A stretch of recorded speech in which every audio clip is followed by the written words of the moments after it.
The next ayah, Allah subhanahu wa ta'ala tells us, في الدنيا والآخرة, this will benefit you in this world and in the next world.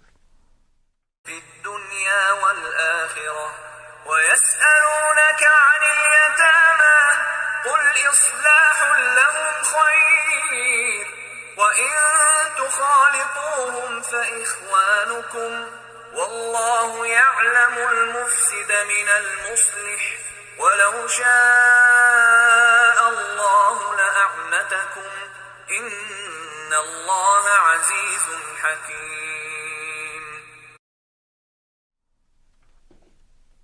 This is the perspective and the mindset you are supposed to have. Then Allah subhanahu wa ta'ala says, and they ask you concerning the orphans. So what was happening is as follows. Because in Medina there were many Muslims who had been killed, and then all their children were orphans, and after a person died, then his wealth was distributed according to the rules of distribution, and then there are children, 10-year-old and 9-year-old children that have wealth. See what I'm saying? Somebody's father died, and his father had 27 camels, and this 10-year-old boy shared in these camels. He has 10 camels. Okay, now he's a 10-year-old boy. He doesn't know how to take care of 10 camels. So the 10-year-old boy goes to live with his uncle. See what I'm saying? His uncle has camels, and he has camels, and now the two are grazed together because his uncle is taking care of his wealth. And Allah subhanahu wa ta'ala mentioned in the Quran many times the importance of not stealing the wealth of the orphan. And literally Allah said, whoever eats the wealth of the orphan, he has eaten fire in his belly. So the people are being very scrupulous. Okay? So they are like, okay, listen, we're going to milk the camels, but with the orphans' camels will be milked in these pots, and my camels will be milked in these pots. Well, the orphan has to eat with his uncle, right? So then we cook my food from my meals, my camel's food, and the orphan's food is cooked from his share. You see what I'm saying? And pretty soon this can become very onerous, burdensome, and unmanageable. Do you see what I'm saying?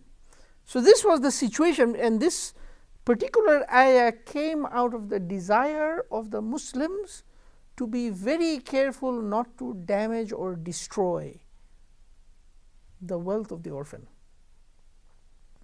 Now, unlike nowadays where you can have wealth and just park it in a bank, the vast majority of human history, wealth is extinguishable. So if I inherit 10 camels or 10 cows or 10 goats, I have to take care of it and grow it, otherwise the 10 will become 0 because they will die of starvation. Yes or no? So, and now there is a 7-year-old or a 10-year-old or even a 15-year-old person who cannot take care of his wealth. What will happen? So then Allah subhanahu wa ta'ala said, they ask you in regards to the orphans, tell them if you do islah with the wealth of the orphan, then this is good. You can approach the wealth of the orphan. See, there is an ayah of the Quran that says, وَلَا تَقْرَبُوا مَالَ الْيَتِيمِ إِلَّا بِالَّتِي هِيَ أَحْسَنُ. Do not even come near the wealth of the orphan, except to improve upon it. Do you see what I'm saying? So now understand this point, that if I'm managing the wealth of an orphan and I'm managing my own wealth, it may become difficult for me to separate between the two. Yes or no? So what am I supposed to do?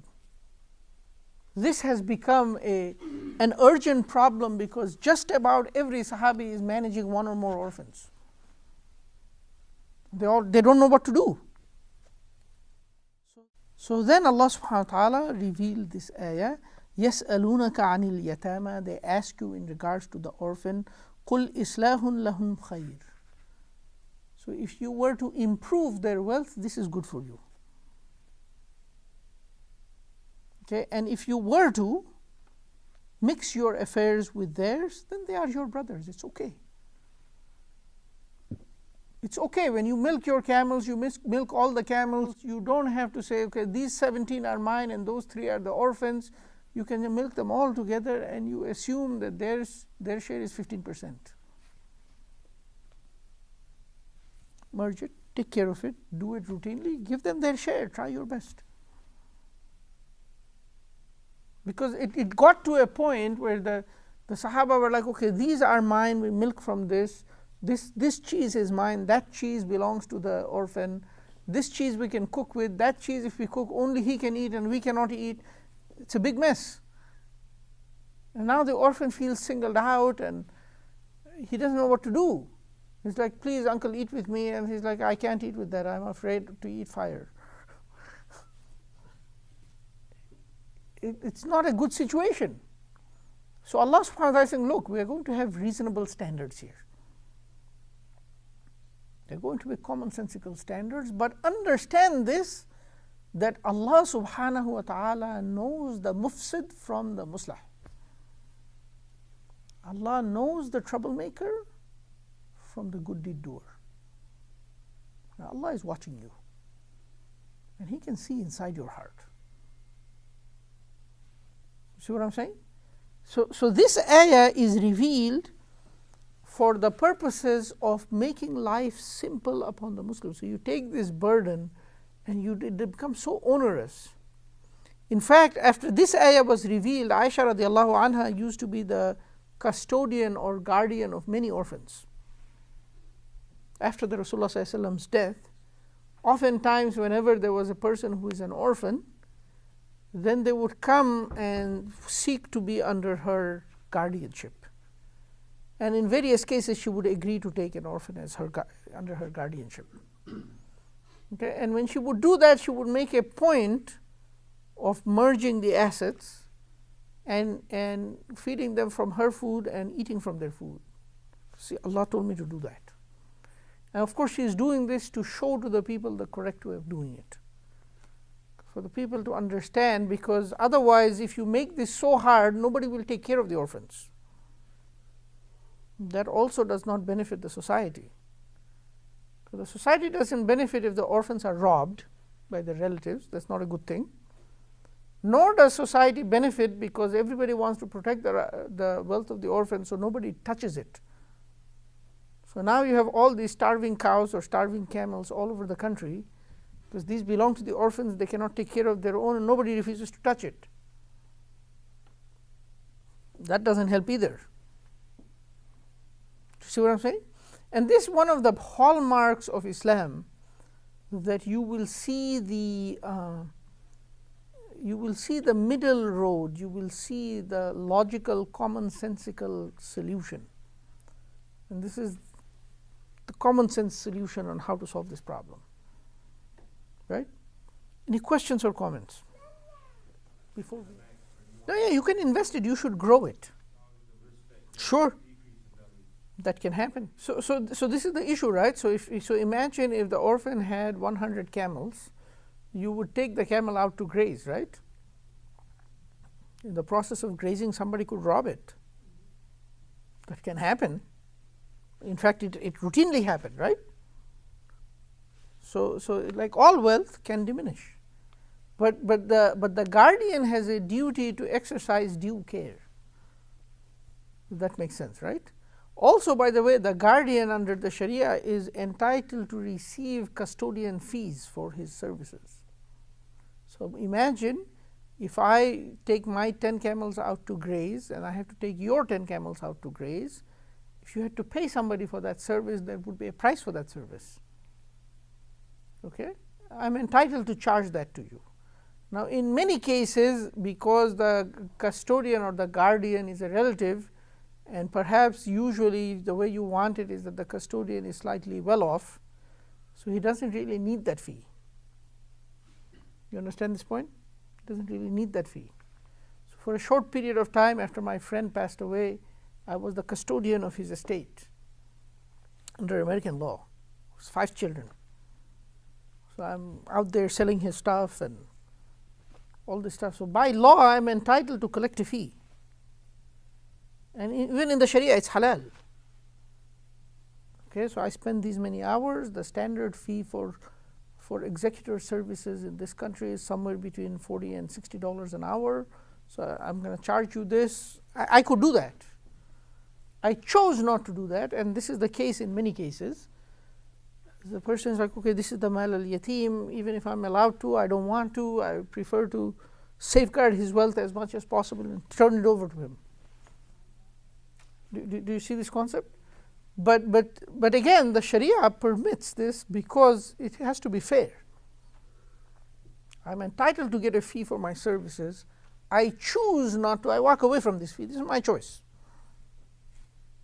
You see this point? So that's another concept. You had a question first.